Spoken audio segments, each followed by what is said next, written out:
Oh.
That's my favorite tweet. Yeah, hopefully that comes across. Hopefully that comes across well. I saw that video and I laughed hysterically. Well, hello, everybody. My name is Nick Perkins. I am here with JPJ Loves Gaming. We are the Raw Dogs, the bodyslam.net post show, and we are here to celebrate another afternoon Raw. And boy, oh boy, JPJ, do I love afternoon wrestling. How are you, my friend? I am doing well. Sorry, just retweeting everything out and all that fun stuff. But I am doing here. I know. I am doing well. I like you. Love me some afternoon wrestling. I do like you in general. Yes, I do like you in general. But I, like you, also enjoy some afternoon wrestling. Still weird on a Monday. It still feels a bit weird on a Monday. But all in all, we love some afternoon wrestling, especially when the crowds are hot and the shows are pretty good. I've started this thing where I just pretend Mondays are Saturdays, and it's just like I'm watching Saturday Morning Superstar. That's all it is, right? Yeah, a nice little Saturday afternoon pay-per-view from somewhere, or Saturday Morning Superstars. Like, speaking of the time where Saturday Morning Superstars, I don't know if we were going to talk about this in general, but I'm a fan of old school wrestling, and one of the first tag teams I remember as a wee lad, the Natural Disasters, baby. The Earthquake and Typhoon disasters. Yes. The big heaving natural disasters. I tweeted this too. They were a little bit before my time in terms of watching them. Yeah. But I used to play Super WrestleMania on the Super Nintendo, and they were my go-to tag team every single time. Two giant men. John Tenta, Earthquake. Yes. He had a run before Natural Disasters as a bad guy. He fought Hogan for a little bit as at first he was the Canadian Earthquake, and then he was just Earthquake. That's worse. And he was managed by the Mouth of the South, Jimmy Hart. And then they became the Natural Disasters, and at first they were bad guys for a little bit, and then they became good guys, and their main rivals was Money Incorporated, who were managed by their old manager, Mouth of the South, Jimmy Hart. There you go. Fascinating. Thank you for that little history lesson. There you go. That's what I'm here for. History lessons. I feel like both of their WCW runs tainted their WWF run a little bit, because now obviously we remember the Shark, and of course we remember the Shockmaster, and I think those two kind of jokey, memeable gimmicks made people forget just how fucking cool the Natural Disasters were. They were amazing, and they were two big heavyweight dudes, but they could move for guys of that size. They weren't super duper agile like a Yokozuna or anything like that, but they could move. And they both had those runs in WCW. However, Earthquake was able to come back and beat Golga in the oddities. Golga, he at least got to do the oddity stuff, which, listen, they are what they were. I'm not going to sit here and say I'm the biggest ICP guy, but the oddities ruled. One of the great wrestling themes ever, oddly enough. It took me longer than I would like to admit before I knew that Golga was John Tenta. I legitimately just thought he was like this dude that like wore sweatpants and a weird the Cartman t-shirt. He wore the Cartman t-shirt and I did not know that was Earthquake. But I didn't know who it was at first until he did the finishing move, like the running sit jump on him, and I was like, that's friggin' Earthquake. I was like, that looks like Earthquake's move. That's his move. You know, he killed Jake the Snake's snake with that. Yeah.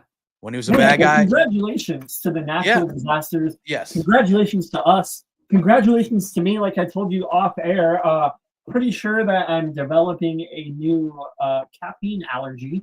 So if I go into anaphylactic shock, make sure that we're recording and at least like make me famous with it. Okay.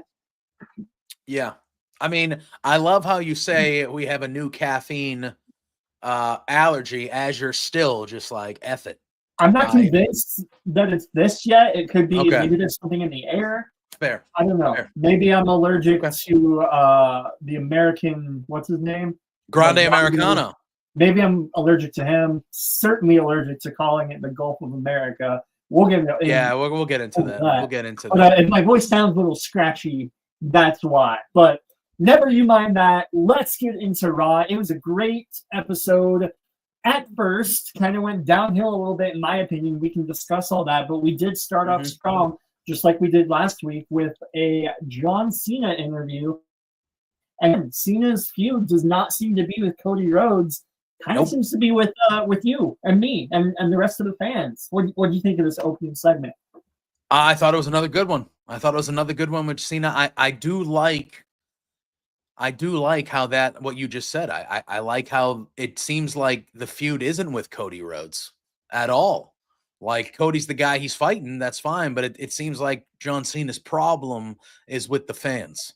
And I think for the second week in a row, the fans have kind of proven his point when he's standing there in the ring. We got the F you Cena chance. We got the shut the F up John chance.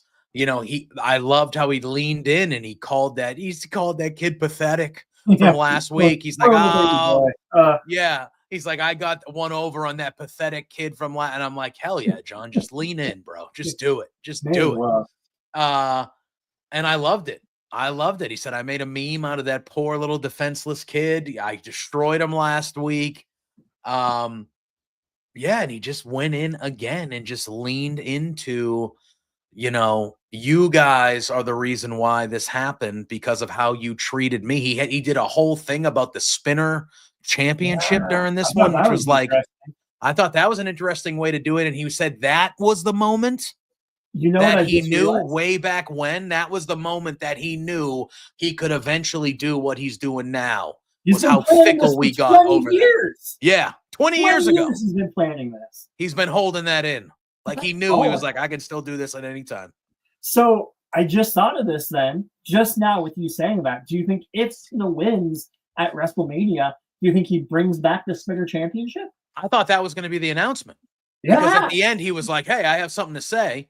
And I thought what he was going to say was, at WrestleMania, when I win, I'm bringing the spinner belt back. Yeah. I thought that's what he was going to say, but he turned it into a different direction. He mentioned how he's going to try to beat the record and get Rick. He said he was going to ruin. I'm going to ruin wrestling. And he said, because I'm going to win my 17th title, get Ric Flair's name off of there. Newsflash, John, that won't ruin wrestling, buddy. Yeah, that'll make you a face, if anything. Total baby face. Yeah. But he said we're not going to remember Ric Flair or any of the great champions before or after WrestleMania. He's going to ruin wrestling because we're always going to have to remember John Cena. So I thought, but yeah, I originally thought that's what he was going to say, Nick. I thought he was going to say that when I win at WrestleMania, I'm bringing the spinner belt back because you guys hated it so much. He could, I mean, I have a feeling, just a big feeling that Cena is going to defeat Cody Rhodes because it still seems like Cody's not taking John Cena seriously. I think John Cena is going to win, and I think we're going to do kind of a summer of Cena, so to speak, where he's retiring, but he's taking the belt with him, right? Yeah, I thought that's when he mentioned the retirement thing. I kind of was like, oh, because I don't want it to be like. To me, if they all of a sudden made it a thing that John was retiring if he lost at May, if they did something like that, then that tells me that he's gonna lose. Yeah, you know what I mean? So I was just kind of like, when he first said that at first, I was like, I hope it doesn't become anything like that, because I do still think he wins at Mania, but I know plenty of people that think he's not. Yeah. For me personally, like, you have one of the all-time heel turns ever you got to culminate that with him winning the belt at Mania for me. Like, you have to. You got to have Hogan beat the Giant. Exactly. You got to have Stone Cold beat The Rock. You got to have John Cena beat Cody Rhodes. That's how I view it. Like, why would he do this for the first time in 20 years just to not complete the reason why you assume he did it, was to make sure that he wins the title and gets the record, which, even though we don't like John Cena right now because he's a jerk and broke up with us last week, we all want John Cena to get the record. Like, we do still. If he like, texted us in the middle of the night and said, "You up?" we respond. Yeah, we would. We'd say, "Yeah, what's going on? You okay? You okay?" You're okay. We check on a big strong boy. Yes. Yeah. Yes. So I thought it was really good. And then obviously we got the Cody thing, which, something before we get to Cody coming out, something that Cena did that just reminded me how fucking good he is he started speaking and he was doing his little monologue. He started doing it in that rhythm where the crowd was able to chant "what" afterwards. And then he acknowledged it. He was like, if I talk like this, you guys say what? And I don't know if he actually planned to do that before they started doing it, or if he just went with it. But either way, that just shows how good he is at this. Yeah. And I was like, so I do watch alongs before I hop on here with you and Cory and things like that. And we were doing it. And the person who joins me, Ophelia, we were talking. She was like, "Oh, he's so good at this." I'm like, "Yeah." And I was like, anybody that thought he wasn't going to be, like, I don't know why you would. Like, yeah, I know he's been the babyface guy for his whole career, basically, but he's one of the all-time greats. He's one, whether you like him or not. And there were plenty of times that I was not rooting for John Cena, but he's one of the top all-time guys. Like, he is going to crush this, and he is. He's just, I know the line you're talking about. It's just it was part of the promo. Right. Like, the way it just quickly came to his head, and he didn't have to think about it. It was he already had pre-written that line, knowing start talking like this, they're going to what me. I want them to what me, because I'm going to say that they're whatting me, and I'm going to make it sound like I knew they were going to do that. And it's just genius. Greatness. It's great. But Cody Rhodes did eventually come out again, and I and tell me what you think. This was a good segment. Yeah. If they do this again next week and it's kind of the same formula, it does run the risk of kind of overplaying its hand a little bit. I'm hoping there's something different next week. But this week, what we got was good. Again, we got Cena giving his monologue against the fans. Cody Rhodes came out, confronted him, said, "Hey, man, you're not going to take this title away from them because you got to take it away from me first." And he dropped the title belt on the mat, challenged Cena to pick it up. I really like that. I love it when wrestlers do that. That's such a badass move. I remember Bret Hart did it to Shawn Michaels one time. He dropped the belt from him. Rob Van Dam did it when he was given the television championship to Cyrus the Virus. Mm-hmm. Remember that? It's just a cool, big ball move thing to do. If I'm ever in a fight, I hope I have something that I can drop in front of the guy and be like, "You want it? Pick it up." Mm-hmm. I don't know what that would be, but I also don't know how to fight, so I don't know how well that would go. But it's fair. Works for Cody Rhodes. What do you think of Cody's response? I agree with what you said. I thought again, this was a really good segment. I thought Cody was also very good in this, like he was last week. So next week is the last week that they're in Europe, and then they come home for 2 Raws in the States. I say come home, but they come back to the States for 2 Raws before Mania. I would expect that Cena will be there in Europe next week because he's been booked for the whole thing. I expect him to miss that first Raw back in the States and then come back for I don't think he's going to be there. He's going to miss one, right? Sure. I agree with you. I think if they do the same thing next week where Cena comes out, gets hated by the fans again, he goes at the fans again, and then because you know what's happened the last 2 weeks is Cena has still not really addressed Cody at all. Yeah. And so next week, have Cena come out, do the same old song and dance, because I do think Cena should be doing this with most of the crowds because it is their last time with him, and do that. And then when Cody comes out, how about we have Cena go after Cody? Not physically, but verbally. We haven't heard Cena go after Cody and break Cody down verbally at all. It's really just been Cody answering to Cena's monologue and then Cena not really verbally saying anything. So I do think we need to get a little bit of a change. I could see maybe Cena verbally putting Cody in his place next week, and then he's not there the week after, so Cody has a little bit of time to like think about what Cena's. I don't know, something like that. But I do think we need a little bit more of a fresher take when these two are, because they already announced that they are going to be face to face again next week. So we are at least getting a third straight week of them being face to face.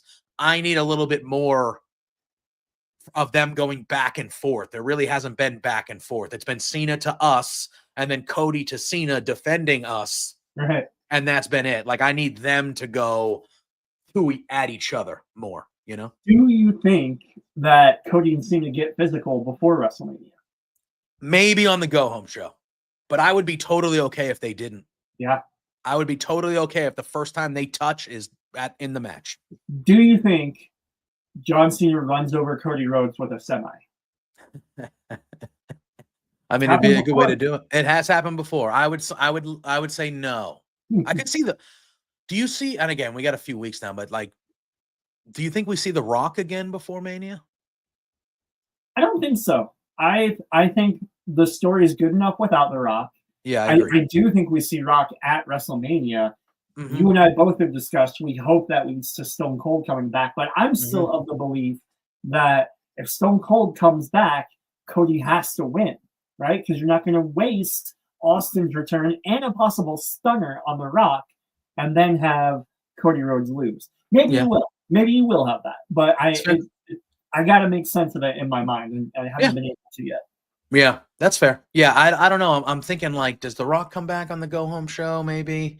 And he's the one that gets physical with Cody and Cena does. I don't know. But I think obviously we're seeing him at Mania. But I don't know how it really lines up with them heading to Mania. But I personally would be totally okay if they did not get physical until Mania.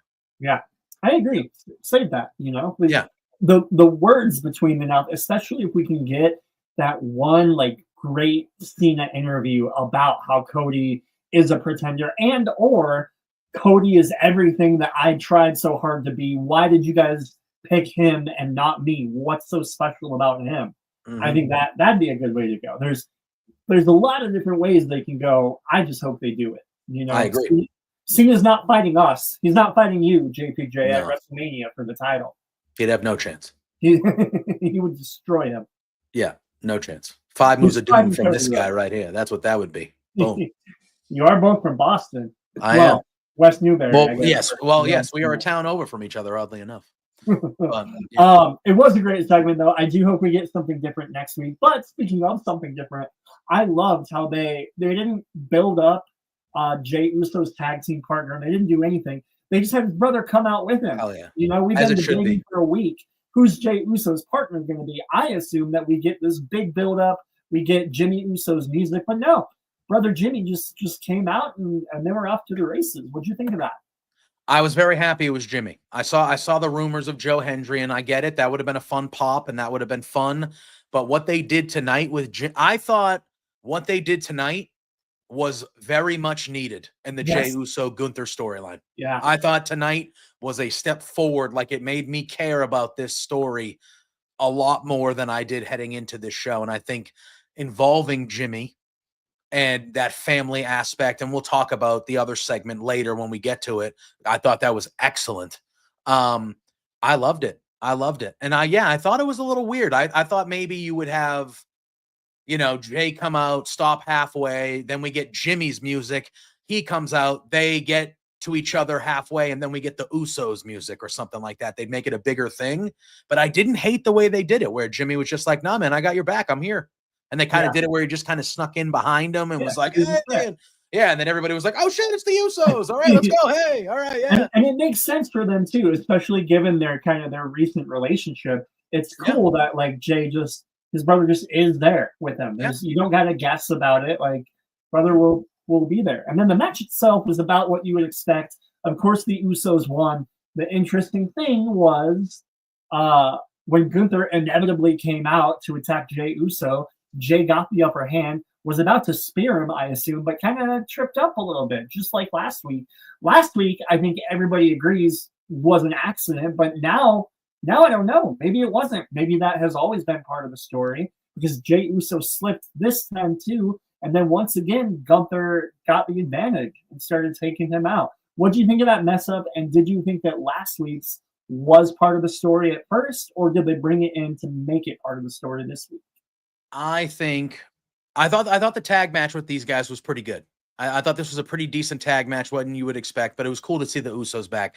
I think last week was a legitimate mess up, which is fine. It happens. I don't care about stuff like that. But I think last week's was a legitimate mess up, and I think that they just kind of found a way to That's clever though. Involve that into the story. Yes, I think it is a very clever thing, and I think it's something that a previous regime wouldn't have had the foresight to think about. You know what I mean? They would have just assumed that we would forget about it, which at the end of the day, what happened last week, wrestlers, how athletic and how crazy the things they do is like, I'm surprised people don't mess up more often. Just shows you how good they are at what they do. Sure. That's going to happen. I'm not one of those people that's like, oh, Jay messed up, and like whatever. But I thought it was a very clever way for them to cover.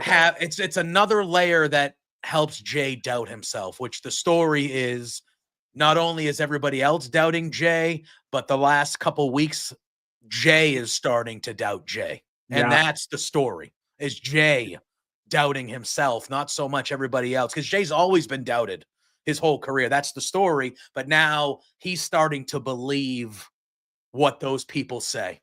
And it's clearly fucking with his head. And now that's the story. And I think his brother getting there and saying, hey, you know, not physically hitting him, but like slapping him a little. Hey, get your head out of your ass. Like, let's go. I think tonight was good. Tonight was good for Jay. It was a very good segment, and we'll circle back to what happened after the match. But that segment with Jimmy and Jay was very good. It reminded me of when Eddie Guerrero was kind of nudging Chris Benoit, and I know we're not allowed to talk about him, but whatever, I'm going to do it at WrestleMania 20, and kind of saying, "Hey man, is this what you're going to do? Are you just going to lose? Are you going to fail, or are you going to be the Jey Uso that I know? Are you going to be the one that kicked me in the face and beat me at WrestleMania?" I think that is what Jay needed. Jimmy eventually did come face to face with Gunther, slapped him, challenged him to a match next week. Gunther has to destroy Jimmy Uso next 100%. week, right? 100%. I think Gunther needs to destroy him to make it more personal for Jay. I think that needs to happen. First of all, that slap. That was a good slap. That was a good slap. Jimmy got all that. He got all of that. Gunther even looked a little surprised. Yeah. Like at first he was like, oh, damn, all right. And then he started laughing a little bit, but that was a slap and a half. That was a slap and a half by Jimmy. But yes, I think Gunther needs to, I expect the match to be competitive, but I think towards the end of it and after even, maybe if Jay is even incapacitated to an extent or something like that, I think that Gunther needs to really give it to Jimmy in front of Jay to really get some more heat on him. And I think that's probably the way to go to make it more personal. Yeah, I agree. It was cool though. Do you think Jimmy Uso can survive kind of being the sacrifice for Gunther next week? He's kind of hot and cold with the Jimmy Uso push. Do you think he can survive being kind of a pawn? Yeah, I think he can. I think I think he'll do this match. I think it'll, like I said, I think it'll be competitive. Like, I don't think he's going to get squashed or anything in the match. Like, it'll be a competitive match. I just think he's going to take a beating afterwards. But I think he'll be okay. I think you then have, what, two and a half more weeks till Mania if they want to do Jimmy in a U.S. title. I think he'll be all right. But I think using him as part to juice up this story with his brother when his brother's about to win the world title at WrestleMania, I feel like Jimmy won't have a problem and would be more than okay being that guy for his brother, you know? Yeah, absolutely. Well, let's circle back to what happened exactly after the match. We did have a backstage segment with Judgment Day in which Liv Morgan was speaking with Dominic Mysterio, and Dominic was kind of talking about how Finn Balor didn't want him to invite Penta into the group, kind of set the scene for later on in the evening. But what this segment kind of did was show me that, I don't know, Liv Morgan seemed a little extra manipulative in this segment. Is that just me, or did you pick up on that too? Might be the mastermind. I agree. It felt like Liv was like she was coming off as like pep talky. She was giving pep pep talks to Raquel. Then she gave one to Dom because Dom was feeling down and things like that. But I've always thought this whole time that, like, if you remember, like, way back when, like, Finn took Liv's hotel key. Way back when. Yeah. There was a segment way back when where Finn and Liv both at separate times came out of the same SUV. And it always felt like to me that the story was going to be Finn and Liv have been running the show, and Dom was going to be like a pawn in things. And it's been a long time since that happened, and they've all done recent things, and we've seen Finn and Dom come to a head here lately, like with them not getting along. I still feel like Dominic Mysterio is going to become a babyface at the end of this. Do you think Dom's going to be the one to turn face, huh? I do. I disagree, but I want to hear why. I just think we've talked about it with Dom, right? How, like, Dom now, he still gets that liquid heat, but the liquid heat he gets is like a respectful liquid heat. Like, it's the crowd is like, hey, we know you got really good, like you've worked and you've gotten good, but so we're going to still boo the shit out of you and hate you, but it's not because we don't want to see you like it was the first couple years. Like, now it's like, we know you've grown to be good. And to me, that tells me that the crowd will cheer for Dom if they turn him face. Like, we've bought into Dom as a guy. You know what I mean? And I feel like, yeah, just in this story, it feels like to me that Finn is the heel. Finn is the bully. He's the dickhead. Dom is just trying to make Finn happy. Yeah. But Dom is fucking up because he's just making bad decisions. But he's young. He's, you know, and I don't know where Liv lies, because you would think Liv lies with Dom, right? Because they're in a relationship and they're still lovey-dovey. But I still remember all that stuff that Liv and Finn were, and Liv and Finn have been not seeing eye to eye as well, which is, so it's like, I don't know if we're just actually supposed to forget about all that, or if maybe this does go the way that it looked like it might. I don't know, but it feels like they're going on a 4-way match for the IC title, and I wouldn't be shocked if Dom steals it. You think Dom could? Oh, baby, imagine. But I don't know. We'll get there when we get there. But part of me, they're definitely breaking up. After Mania, they are not. One of those two guys is out. Sure. I just don't know who yet. Obviously, it would seem like Finn, but a part of me thinks maybe it's Dom, because Dom has really been messing up lately. Really been messing up. Sure. I don't know. Well, I'll give you my hypothesis when we get to the main event. But before we do that, we got a few video packages. We saw Lyra Valkyria talking to Bailey, who walked past Adam Pearce, who was speaking with Rey Mysterio, Dragon Lee. I love this camera work that they're doing. They're just kind of blending all these different stories into one shot. Very great. And then we got an El Grande Americano video package. Tremendous. Feelings are mixed when it comes to El Grande Americano, especially with what happens later in the night. But this was fun. This was funny. Once again, I'm drinking a Grande Americano, so he might be my favorite wrestler, or I might be allergic to him. We'll see. But then we got a video package of one of my favorite matches of all time, which was Triple H versus The Rock at SummerSlam '98.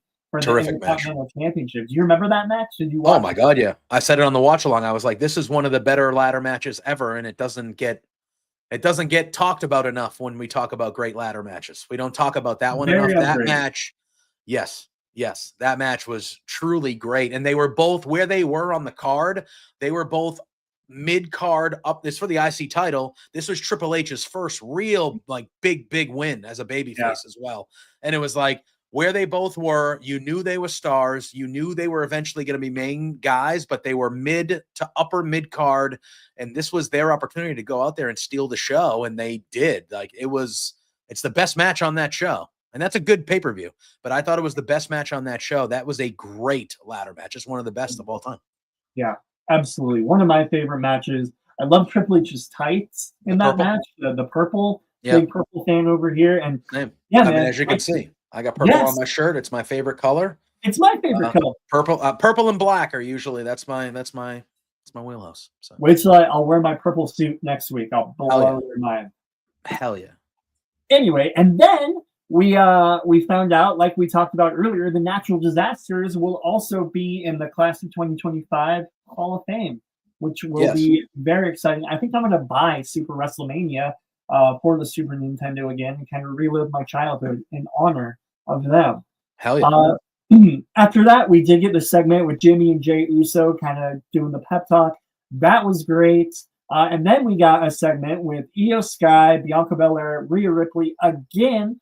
Adam Pearce said, no, Rhea Ripley is not going to be added. It's not going to be a triple threat match. He gave a different solution. He said, you know what? Next week, we'll do the rematch. We'll have Rhea Ripley take on Io Sky for the Women's Championship. And then the winner of that match will go on to face Bianca Belair. You and I, we've been doing this a long time. We've been fans for a long time. We probably know that it's going to end in some sort of schmoz. But what do you think about this decision? I mean, I think we all know a triple threat match is coming.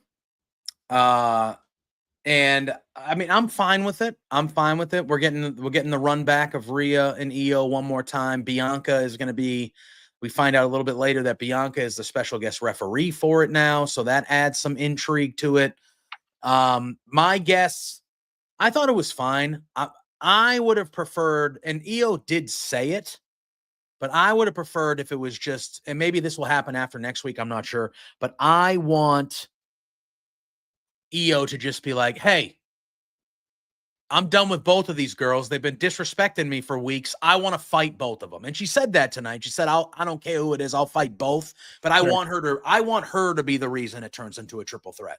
Yeah. Io being the one that says, no, Pierce, I want them both. Make the triple threat.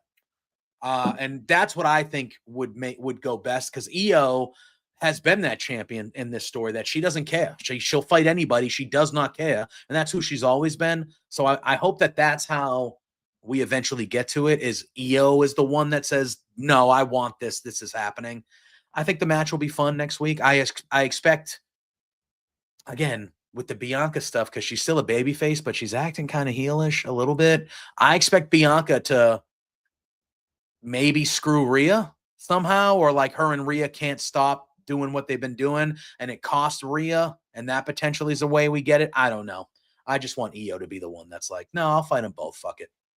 I listened to Rhea Ripley on Sam Roberts' post Raw podcast. Yeah. By the way, if you guys are not listening to Sam Roberts and the Not Sam podcast, like, finish watching us, listen to us, but then go listen. Yeah, he's good. Listen to Sam Roberts. He's one of my favorites. He's one of the good guys of pro wrestling media. So shout out at Not Sam. But I was listening to Rhea Ripley on that, and she kind of sounded a little bit heel-y when she was talking to Sam, because she said stuff like, hey, I didn't have to give Io Sky a match. I did that because I thought it was fair. I think that she should do me the same favor. And it's, I don't know if this is what they were going for, but it sounded kind of whiny. And it kind of seems like this whole situation, Rhea has been heel-esque, or at least kind of whiny throughout it. Do you agree with that, or not so much? I think for sure both Rhea and Bianca have come off a little heelish to me. Sure. And maybe they need to, for Io to be like the main good guy, right? Yes. And I think that's what they're doing, is they're making the other two kind of tweakers. Like, they know they're going to get the big pops and stuff, but they're making them kind of say things and act a certain way. The way they're dismissing Io, who's the champion, like, she's the champion of the three of them, and they're dismissing her week after week like she's like she doesn't matter. Sure. And I just feel like that, obviously it's done on purpose to make us want to root for Io. Like, yeah, the hell with both these girls. Like, right. They're being dicks. You know what I mean? Like, so I think it's working. And that's why I kind of want it to be Io. That's the one that's like, no, put them both in there. I'm good. I'll fight them both. But yes, I am noticing some heel tendencies from both Rhea. Anytime you whine. Yeah. Even if it's justified. Like, Bianca came out and she was like, no. I won the chamber. I've earned this match. which she is correct. Sure. But even her and the way she did it, it came off a little heelish because you're being a whiny baby. And I think as long as you whine, you're kind of going to be a bad guy in most people's minds because you're being a whiny. Why don't you just shut up and deal with it? You know what I mean? Right. You want to choose to go with that whine? Exactly. So I feel like they're both showing heelish characteristics here. So does that kind of telegraph the end of the WrestleMania match? Do we think Io Sky is going to win and kind of prove herself that she does belong with the two greatest of all time? I mean, I wouldn't hate Io winning because I love Io, but I still, as of this moment, again, we have a month. As of this moment, Bianca did get booed. I know somebody just wrote that in the chat. Bianca did get booed tonight. It's a foreign crowd, so it's always a little different, and who knows of it. But she did. But I still lean towards Bianca leaving Mania as the champion. But I do think they are trending in a way, booking-wise, that would suggest that Io would be the one that comes out on top. Sure. Yeah. We'll see. Either way, I think that it's one of the top probably 4 matches that I'm most looking forward to. They did, and I did want to talk about this because I wanted your opinion. They did kind of give us a bit of a preview of that triple threat match tonight with the three ladies doing their moves, kind of attempting their finishers. Maybe it was me. It all looked a little too, and this is going to be funny because it's pro wrestling. It looked a little too choreographed to me. I literally, that is exactly what I said. I said, look at, I thought that was good. I liked Io kind of. I know Bianca stood tall at the end, but Io looked like the strongest one of the 3 during the most of that. It was it should have been more brawly. Like it should have been more of a brawl / fight between the 3 of them. I felt like they were just, it was too choreographed. There were too many moves, too many flips, too many twirls and things like that. Like in that type of scenario, when it's not a match like that, it should have been just like they were fighting. You can still throw people into each other and do a move, like do a Hurricane Rana onto the floor. Like that's fine. But it felt like it was doing that. Then it was like a jump flip. And then it was a reversal into. And everybody was waiting for their turn. Exactly. Like Rhea's hanging on the ropes waiting there so Io can flip Bianca over to land and then do it just felt like it should have just been more chaotic and more like a brawl, like a fight type of feel. So I do agree with you. I said the same thing. I thought it was a bit choreographed. Good. I'm glad it wasn't. And it felt like the crowd kind of took it that way too. Like the crowd was excited, but like they were not, it was kind of quiet. You know what I mean? Because I think it took a long time for the moves to come together and you're waiting. Not only are they waiting to do the moves, but like we're waiting to do like, we're like, oh, what's it going to, I just felt like that part of it could have been a little better. Sure. Yeah, absolutely. Regardless, it's going to be a great match. I'm looking forward to it. It's got the potential to be the best match of either night. The weekend. Yeah, I'm excited for it. It'll be great. So backstage, Dominic came up to Penta and said, "Hey, man, I know you're good. You could be better. Come be in the Judgment Day." And I laugh, especially, and we'll get into this at the end of the night. The Judgment Day is so far from what it originally set out to be. It's laughable. I do not take the stable seriously. I like each person individually. Judgment Day as a group is ineffective, So offering Penta a spot in it, I mean, you can probably guess what he's going to go. Penta did try to speak, and Dominic cut him off and said, "Hey, you could even be Intercontinental Champion tonight." So he did give Penta something to think about. We'll see. And then Michael Cole hyped Undertaker's one-man show or one dead man show for Las Vegas during WrestleMania weekend. 2 questions. 1, do you think we see the Undertaker in any capacity at WrestleMania? And 2, where does the Undertaker stand with you in terms of like the greatest superstars of all time? We haven't really talked about Taker much. I don't think we see Taker at WrestleMania. I think Taker's moment at WrestleMania was last year. I think if they can get Stone Cold, he'll be the kind of the legend guy. I wouldn't be shocked if we see Taker around WrestleMania. He does the LFG show now. It feels like he's more in that level of where he's at now. So he put Obafemi over last week or 2 weeks ago on NXT. So I feel like he's going to be more. So I think we'll see him around WrestleMania week. And obviously he's going to be there for the Dead Man show. But I don't think he's going to be a part of WrestleMania like he was last year. but again, it's WWE. Anything can happen. But that would be my initial. And as far as he goes, as like an all look at I can make an argument that he is the greatest character in the history of professional wrestling. Character. You could. 30 years. You know, he changed for a little bit as the American Badass, but other than that, he was the same character for 30 years, never wavered in popularity, never wavered near the top of the card. He was a character that was world champion enough, but he didn't need to be world champion because the character itself, like the streak at Mania, I think, you know, he's one of the all-time guys. He was just never one of my favorite guys. The Ministry Undertaker was my favorite Undertaker.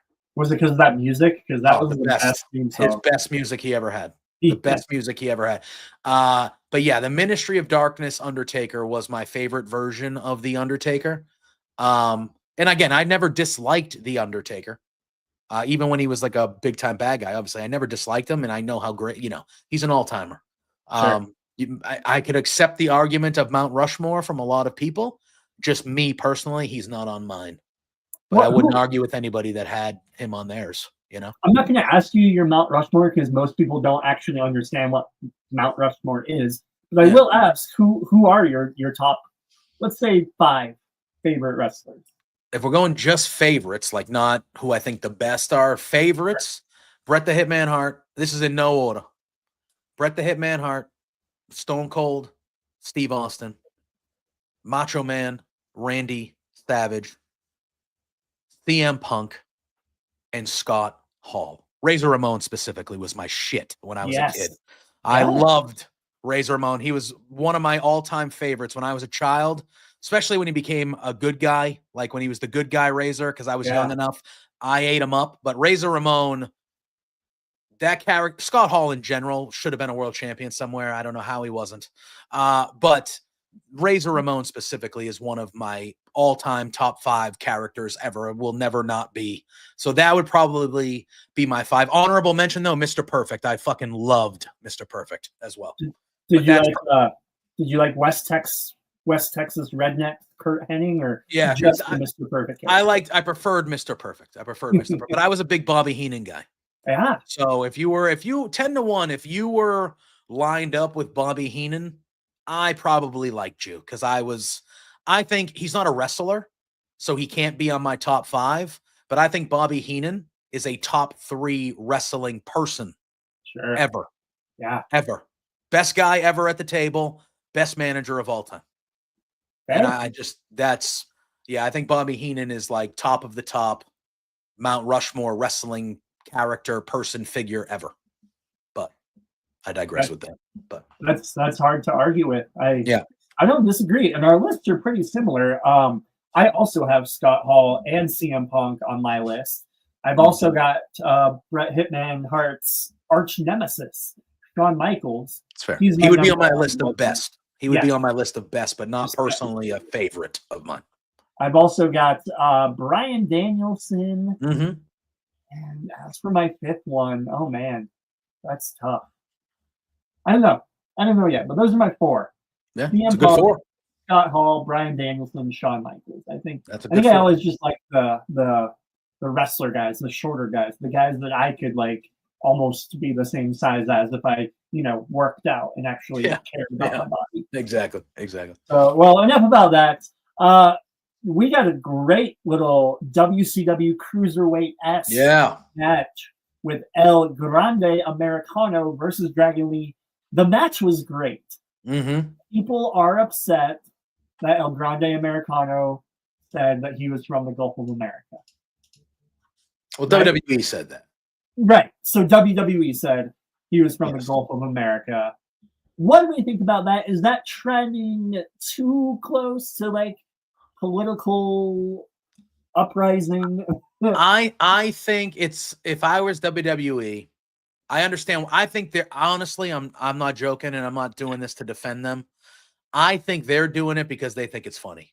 Sure. That's the vibe I get, is they're doing it because they think it's funny.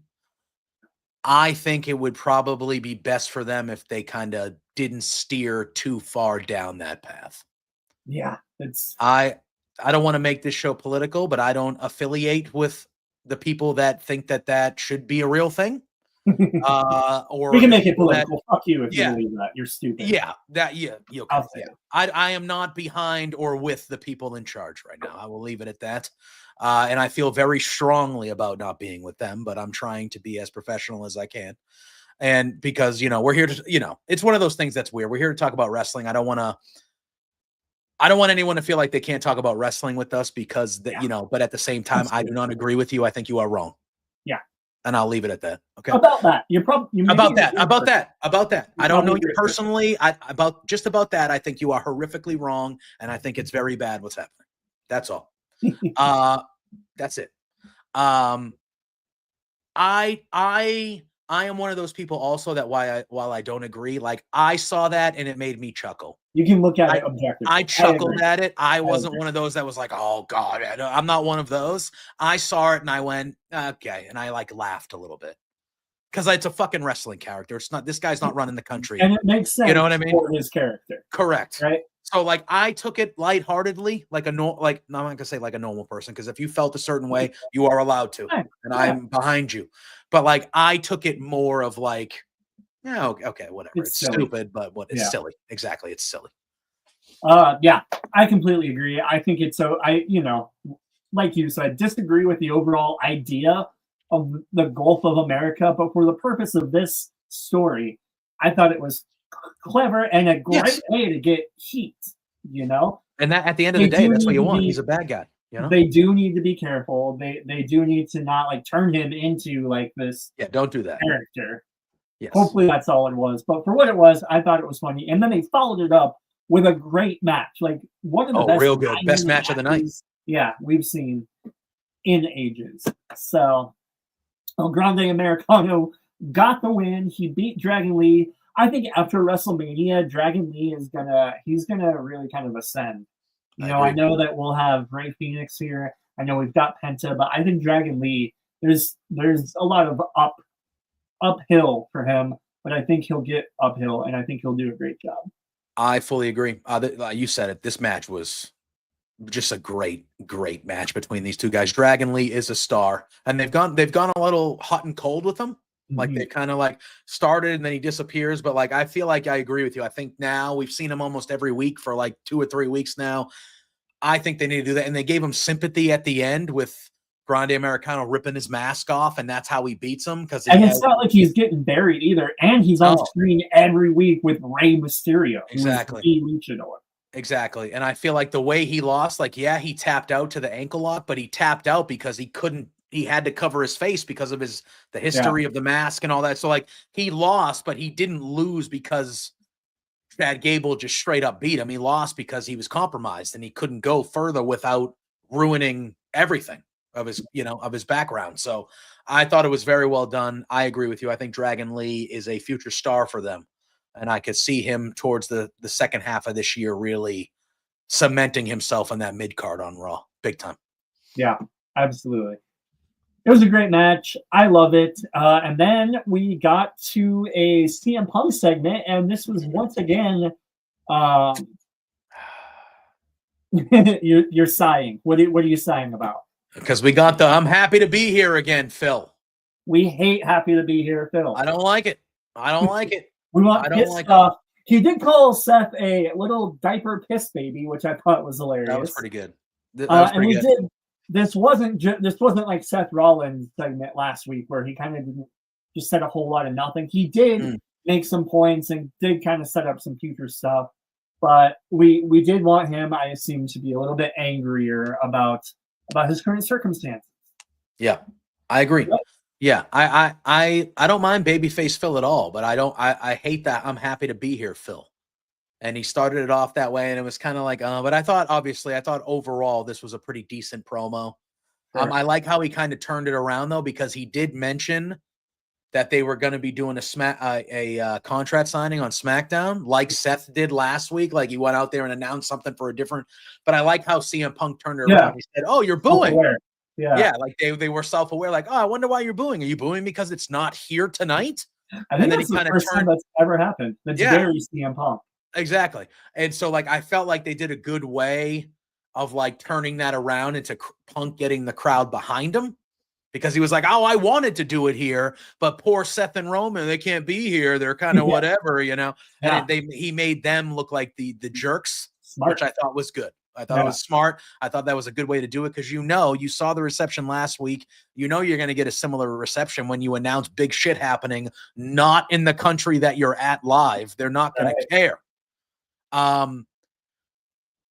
He did use the "I work with children" line again, which was good. That was a good line.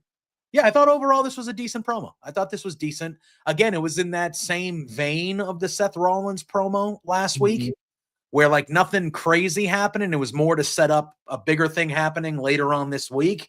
But I thought they did a good job of like getting ahead of the reception Seth got last week with Punk, then turning that into kind of shooting on the other two guys and saying some good one-liners and being CM Punk. And he didn't exactly spell this out, but did you get the feeling that he was going to suggest that this triple threat match be for like the #1 contendership for the one of the championships? I would very much like that to happen. I think that naturally they, I think, if you want to announce it as the stipulation of it, cool, but I think it should be understood, at least, that whoever wins this match should be in the driver's seat to challenge the world champion on Raw, whoever that is, after WrestleMania. Because listen, if you're in a triple threat match, which we think is going to be a night one main event of Mania, and you beat CM Punk, Roman Reigns, Seth Rollins, if you beat two of those guys, to me, you should be going for a world title after that. Because how many other bigger guys can you beat at once than that? Sure. I would like that to be an understood notion, that the winner of this match will be challenging or very much moving up to the main challenger for a world title. I think that's what it should be. It's like Eric Bischoff says, like make the match have stakes, right? Like the match will be great, but give them something to fight for. And I feel like that's what CM Punk was hinting at. He said, am I going to get closer to what I want, which I assume is the championship, or are the powers that be going to pull the rug out from under me? So we did get a little bit of that, like kind of chip on his shoulder, Punk, mad at the authority, CM Punk, which I did like. So I think this was a pretty good segment. It did start off a little happy to be here, Phil, but I think he pulled it around nicely. I agree. Yeah. Well, then we got to the main event, and what a main event it was. Great match for what it was. We did not get a whole lot of it before we got a DQ finish. This lost me. This was not my favorite way to end a show. It wasn't even a good disqualification. It was Dominic chop blocking Bron Breakker, which caused the DQ, which was not, I mean, you knew we weren't going to get like a solid ending, but this was not what I wanted. And then we got the very predictable Dominic gives the chair to Penta, tells him to hit Bron Breakker. He doesn't do it. He hits Dominic. Finn Balor comes, attacks Penta.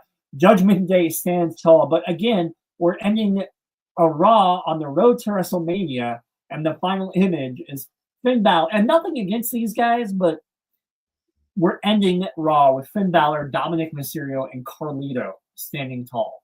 And I love Finn Balor. I think he has still so much untapped potential. I think the same thing for Dominic Mysterio. I think Carlito has got probably the greatest gig in wrestling right now. Just the comedic. Yeah. This segment does not make me want to tune in next week. Luckily there's other stuff that does. This does not. And I think with wrestling shows, you need to give people a reason to tune in the next week or to the next show. Yeah. What do you think? Am I being too hard on it? No, I mean, look, it's subjective. I thought the match itself was good. And then obviously, I thought it was fine. I didn't think it was anything that was too bad. I didn't think it was anything that was great. You know what I mean? I just thought it was kind of fine. I don't mind IC title stuff ending Raws. Yeah. Because we've watched wrestling for a long time. The IC title has been in that's an important title to me. Oh yeah. I know that they did for a long time. They really tried to make it not one. But like the IC title, when I was a kid, I preferred the IC champions to the world champions all the time. Bret Hart, Shawn Michaels, Mr. Perfect, Macho Man, Rick Rude. And then you had all the Razor. What ladder match? What title was that for between The Rock and Triple H that we talked about? The IC title. Like the IC title, if I had to pick probably a favorite title, like a favorite WWE title of all time, if I'm just picking the title, I'm probably picking the IC title, to be honest with you. So, like, I'm not against the IC title ending Raws, especially during the WrestleMania time. Sure. I just thought, they're clearly, I think tonight established that we're getting a fatal four-way at WrestleMania. Finn, Dom, Penta, Bron Breakker for the IC title. And I think that that's what last week and this week was specifically for, to get to that match. I think that match will be a lot of fun at WrestleMania. But I think tonight's show was a good Raw, but I do think all in all, tonight's episode was like a slight step back from like the last 2 or 3 episodes that we've got. But again, we're 4 weeks out from the Elimination Chamber, so it's already been a month since the Chamber, and we still have 3 more Raws until we get to Mania.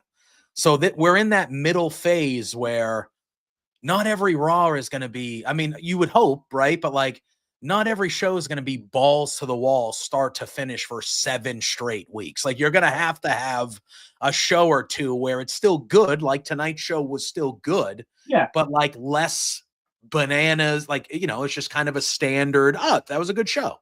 Not holy shit. Do you believe what happened? We can't, and I feel like tonight was one of those shows where it was good, but nothing substantial or crazy happened during the show, Yeah, I agree. And I do think that these next couple of weeks that we've got, I think we will keep it up a notch. I'm with you. I feel like if they would have ended with just a good match and a good finish, like I would feel completely different. I don't like that the match ended with a chop block by Dominic Mysterio. I haven't been into Judgment Day since the inception of Judgment Day. That's fair. It's never really interested me. And I love Edge. I love Finn Balor. I love Damian Priest and Rhea Ripley. For some reason, I just haven't gotten into the Judgment Day. I'm ready for them to be done. I'm ready for everybody to go their own separate ways. Hopefully they will after WrestleMania. And like you said, this 4-way. So you think it'll be Finn Balor, Bron Breakker, Penta, Dominic Mysterio? Yes. And you think Dominic could eke out a win? I think one of the Judgment Day guys will win. I think Finn or Dom will leave, because I can just see Bron Breakker going up in the Money in the Bank match, maybe even winning the damn thing. Like I feel like Bron Breakker he's been a good IC champion. I mean, I think I would have liked to have seen him more. I feel like there were a lot of weeks where he was just sitting around not doing anything. I would have liked to have seen him more, but I think they've established him, and the crowd clearly knows and treats him like he's a main event. Like, we know that you're going to be a main event guy. It's an easy way for him not to take the fall and lose the title, and then he moves up to the main event scene, and he's kind of that guy the second half of the year. Yeah, I think one of the Judgment Day guys. I say Dom because I could really think that they could go a one-on-one route with Dom and Finn, because there clearly has been dysfunction for a long time. Sure. So if Finn's been going after the IC title, right? And Dom was the one that helped him get the match last week and all this stuff. And then if Dom is the one that wins like Finn Balor will lose his fucking mind. Lose his goddamn mind. You know what I mean?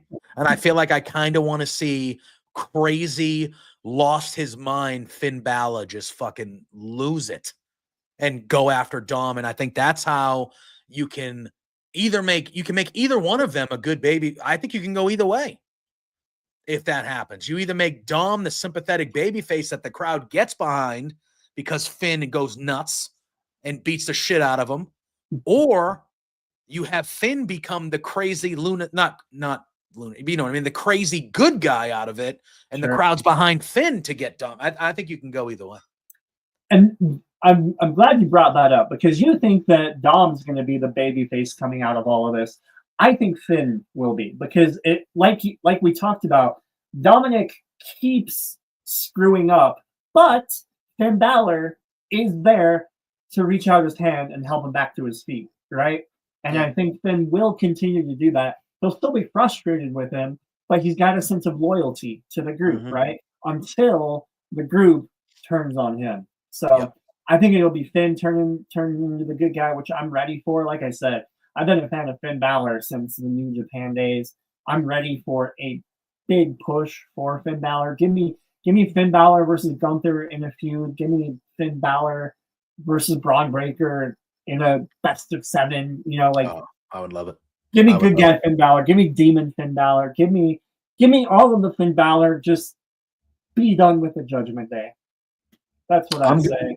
Yeah, I don't hate it. I do think Mania will be there, at least these two. I don't know if the Judgment Day will be still the Judgment Day with the rest of them and whoever is the one of these two that stays. But these two will not be on the same side of things, I think, come post-Mania. I feel like that will separate these two for good. And yeah, I don't know which way they go. Part of me says that it would probably be Finn would be the one, and you just roll with Raquel, Liv, Dom, Carlito. But yeah, I think they can go either way, and I think it would work either way. I think either one of those guys could be a good baby face, and we've seen that they can be great heels. So I think they can go either way. But I agree with you. I do think Finn Balor is nobody really. I hate saying deserves, but I do think Finn Balor is in need and has earned a big singles push, whether it's a mid-card title singles push.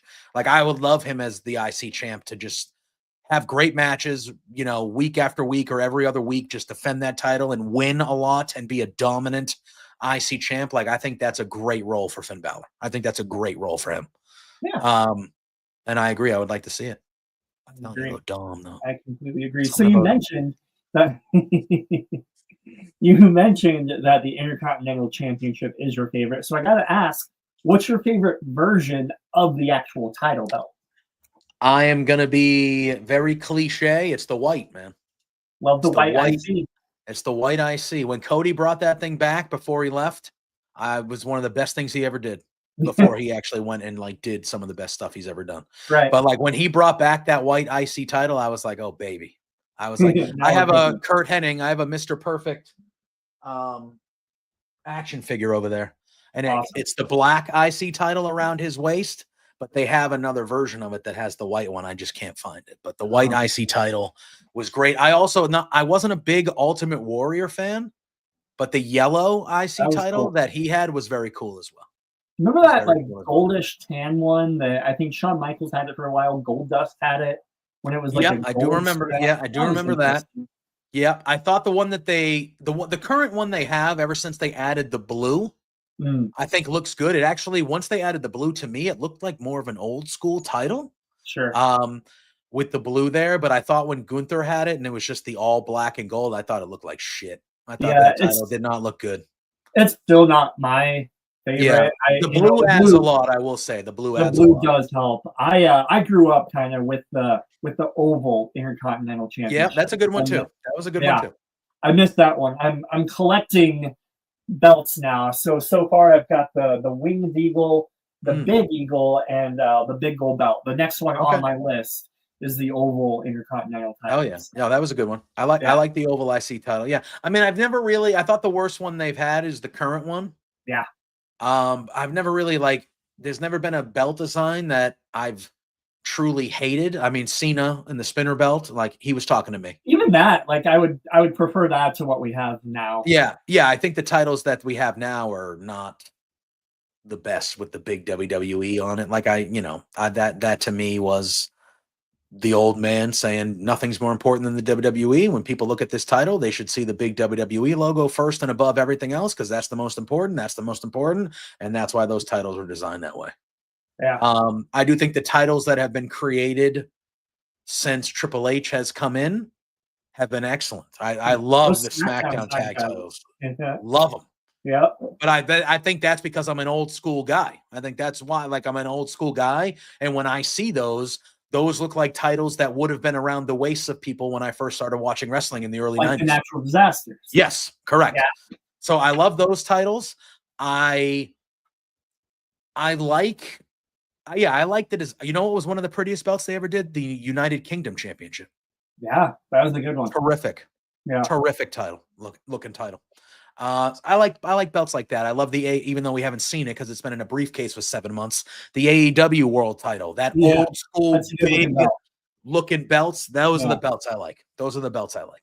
So I used to, when I was older than I would like to admit, I used to collect the kids championship belts, like just plastic and whatever. I was in a backyard wrestling federation, bro. That's what we used. Yeah, you did it. I had a wall full of them, and I don't know what happened to them. I don't know if I lost them when I moved or what, but that stinks. I miss those guys. Yeah, and they were, I mean, I remember I was a kid, but they were like $15, $20. Yeah, you could buy them because it was they were styrofoam.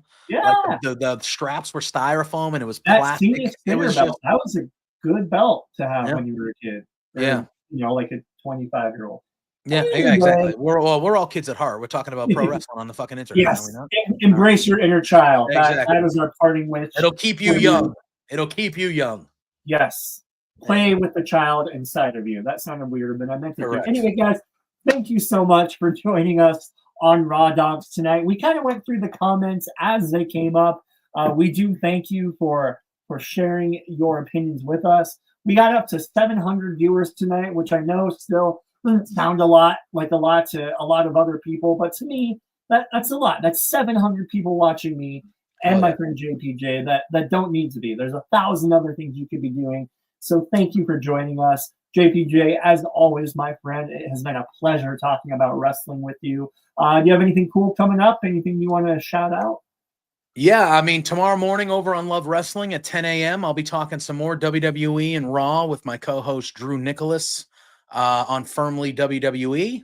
And then Thursday night at 8 p.m. also on Love Wrestling CA on YouTube, Between Two Beards. That's my main show I've been doing for over 4 years with my main man Pluggo. We just had our 200th episode last week. So, so we're on the road to 300. But, well, that's Thursday nights, 8 p.m. Eastern, every Thursday. You can find me and Pluggo. We talk wrestling, but we really talk a whole lot. Regular sports, wrestling, music. We talk about everything, but we have a good time. We very off script. We do kind of, we do whatever we want, really. Yeah. So come on by on Thursday nights at 8 if you got nothing else to do. Come on by. We have a good time. So it's a great show. And what I love about these shows, whether it's shows that Body Slam is doing or Fightful or Love Wrestling, I love the shows where it feels like you're just sitting around on a Friday night talking with your buddies, right? Yeah. That's what Between Two Beards is. I love it. Coolest thing that happened to me this week was I got hired to be a news writer for Fightful. I saw that. Congratulations. Obviously, kind of like the pinnacle of wrestling media. They are the best. So I'm psyched to be able to do that. You can check me out and all of the other phenomenal talents over at Fightful.com. Keep checking us out every week, bodyslam.net. We are the Raw Dogs.